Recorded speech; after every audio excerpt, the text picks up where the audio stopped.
لو اتسألت سؤال انت مش عارف اجابته ما تردش، قول معرفش. انت بتسألني سؤال دلوقتي، هو فين اللي بتنجاني اللي مش عارف، انا معرفش علشان ما افتيش عليك، انا معرفش. سهل، بص والله سهل جدا. الفتي والهري حاجة فينا كلنا، يعني احنا عندنا القابلية ان احنا نفتي ونهري بغباء كلنا. لا يعني كلنا بقى كعرب، مصريين بقى، خلايجة، شاميين، سلوفاكيين، كلنا عايزين نفتي، كلنا عايزين نهري ونقول القصة الجميلة. النهاردة انا صحيت من النوم يا اسطى، انا عايز اقول لك بس انا صحيت من النوم جاي بص كده، لو لقيت بقى البتاع اترزع ومش عارف ايه، رحت انا بقى نطيت واحده. لا مفيش اي حصل حاجه، حتى مش عايز اطول عليك حتى في القصه، هو مفيش اي حاجه. خلينا نخش بقى في موضوع الفيديو. ليه بنقول معرفش واحنا مش عارفين الحاجه؟ علشان احنا مش مضطرين ان احنا نجاوب ونقول حاجه من دماغنا، احنا مش مضطرين ان احنا نقولها. يعني حته الفتي دي والله صدقني انت مش مضطر انك تفتي في القعده اللي انت بتقعدها مع صحابك على القهوه، والقعده بتاعت زمايلك في الشغل وزمايلك اللي في الجامعه والمدرسه، والكوميونيكيشن والتواصل اللي ما بينكم وما بين بعض. بتلاقي طلع فيك كده سنس الفتي والهري. خلينا بجد صراحة يعني مع بعض، بنحتاج فعلا ان احنا نقعد ساكتين شوية وقت القعدات اللي هي فيها ناس بتتكلم واحنا قاعدين معاهم. علشان لو لاحظت ساعات في ناس معينة، مش شرط تكون الناس دي احنا، النوعية من الناس دي الناس اللي بتقعد تتكلم وبس، اللي هو انا طالع اتكلم وبس، واللي هو انت بتتكلم اسكت بقى انا هكمل كلامي، اللي هو ايوه تمام الجود بوينت تمام خلاص خلصت، سيبوا لي بقى احجزوا لي كده 25 دقيقة كلام عشان هتكلم.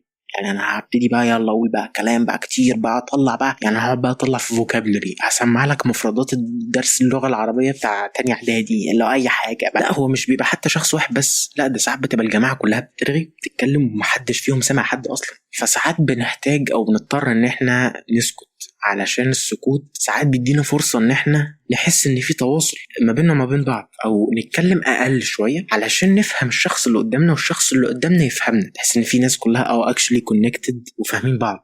علشان لما بنتكلم كتير والكلام بيكتر، كلامنا ما بيبقاش متقدر، كلامنا ما بيبقاش ليه لازمة إلى حد ما. علشان لما تلاقي الكلام كتر خلاص بقى أي حاجة تتقال. لما تلاحظ إن كلامك قل بقى مختصر أو بقى to the point، لا كلامك هيبقى مهم، هيبقى متقدر، كلامك هيبقى الناس هتسمع له. لما بتتكلم كتير بس كتير بقى كتير قوي، خلاص الواد ده كلامه كتير، مش عارفين بقى المفروض نركز امتى ونرد على ايه، ومش عارفين الواد ده اصلا ليه لازمه في القعده ولا لا، هو واحد جاي يتكلم وخلاص بقى مش عارف. لما نتكلم اقل شويه قيمه الكلام بتاعتنا هتعلى، لما نتكلم كتير قيمه الكلام بتاعتنا هتقل. هل انت فعلا عايز قيمه كلامك تقل؟ هل انت عايز انك تقعد تتكلم كتير وتسرح بكلامك وتسرح في خيالك وتقول اللي عايز تقوله واللي بيجي على دماغك؟ هل انت عايز تبقى الشخص ده؟ هل انت عايز تبقى الشخص اللي بيقول اي حاجه بتيجي على دماغه؟ هل انت الشخص اللي عايز يقول ويحكي الحاجات اللي فعلا ما حصلتش؟ هل انت الشخص اللي عايز يقول حاجات مش مفيدة، حرفيا حاجات كمان فيها موضع شك ان انت ممكن تضل الناس كمان بيها؟ هل انت عايز تبقى الشخص ده، ولا هل انت عايز تبقى الشخص اللي فعلا بيناقش افكار عميقة، او اتليست بيناقش افكار، مش بيناقش كلام عن الناس، او مش بيناقش مثلا ايه اللي حصل من كام يوم، لا بيناقش افكار يعني. بس انت فعلا بتختار شخصيتك وسمعتك بطريقة كلامك والحاجات اللي انت بتتكلم عليها. حتى لو انت مش في الحوار او مش في القعده دي، مش مشارك قوي، حتى ادي لنفسك فرصه كده انك تقعد ساكت شويه. وده مش معناه انك تقعد اخرس، ما لا يعني اللي هو اقعد ساكت شويه كده. هتلاقي ان انت بتدي لنفسك فرصه انك بتفهم اللي حواليك، هتشوف معادن الاشخاص اللي معاك في القعده، او ممكن تاخد نبذه عن شخصيتهم، وممكن تفهم طريقه تفكيرهم. من الاخر كده انت ممكن تشوف حاجات في الناس، حاجات انت ما كنتش ملاحظها. انت ممكن تدي لنفسك فرصه انك تعرف نيه الشخص اللي قدامك، تفهم حتى الواد ده عايز يوصل ايه نيته، وايه المسج بتاعت الكلام بتاعه. لما تتعامل بطريقة أحسن في الكلام وتنقي كلامك وتحسس على كلامك وتقول كلام مختصر وتو بوينت وبيوصل رسالة، ممكن فعلا تلاقي نفسك بتضيف حاجة كويسة للكونفرزيشن. صدقني في الآخر لما حد يسألك على حاجة وانت تقول له معرفش، هو شرعا مش حرام. لو انت عايز تقارن ما بين الفتي او انك تقول معرفش، صدقني انك تقول معرفش ده احسن، عشان الفتي هتطلع بقصه مفتكسه قوي ما يعني جدا بقى، الموضوع خلاص بقى اللي مهروشه خالص، مهروشه لدرجه ان هي اتهرت.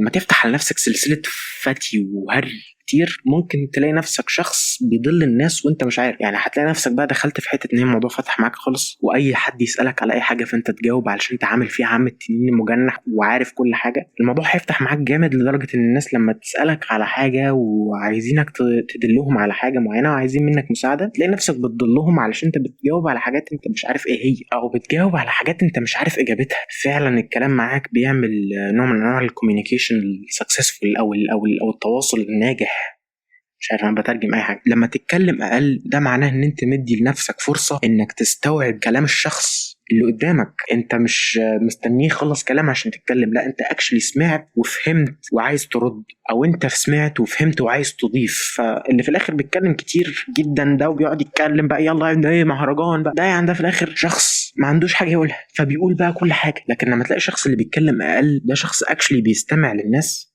بيفهمهم، بيستوعبهم، بيرد عليهم او بيضيف على كلامهم، او بيرد عليهم بان هو يضيف فكرة او يفكر معاهم في فكرة او يتناقش معاهم في فكرة. فبتلاقي ان الكونفرزيشن اللي حصل ده كله مع الناس اللي دماغها عالية بيبقى كونفرزيشن حلو، بتطلع منه بإفادة. حتى لو مفيش أي فيه إفادة بتطلع منه حتى بانترتينمنت حلوة، إن أنتوا سامعين وفاهمين بعض ومستوعبين بعض. ممكن تلاقي نفس القعدة كل واحد بيرمي نكتة من هنا، محدش حاسس بشعلة الفهم والتواصل والكونكتدنس، فاهم كده. ومش بقولها لك بمبدأ ان انا بقى شيخ وعالم وفقيه وتنين مجنح، انا بقول الكلام ده علشان انا شايف ان هي كفكرة لو طبقناها احنا كلنا كشباب في سن زي ده هنحب ان احنا نتكلم مع بعض اكتر في حاجات مفيدة اكتر، هنحب بعض اكتر صدقني، علشان هنشوف في بعض جوانب مختلفة، جوانب متفهمة بعض، جوانب مستوعبة بعض. بس كده، ده مورال الفيديو. المفروض ان ده تاني فلوج او تاني فيديو في الاسبوع ده، فاللي هو ايه الحمد لله رب العالمين. فالشمس خلاص بقى طلعت او بتطلع.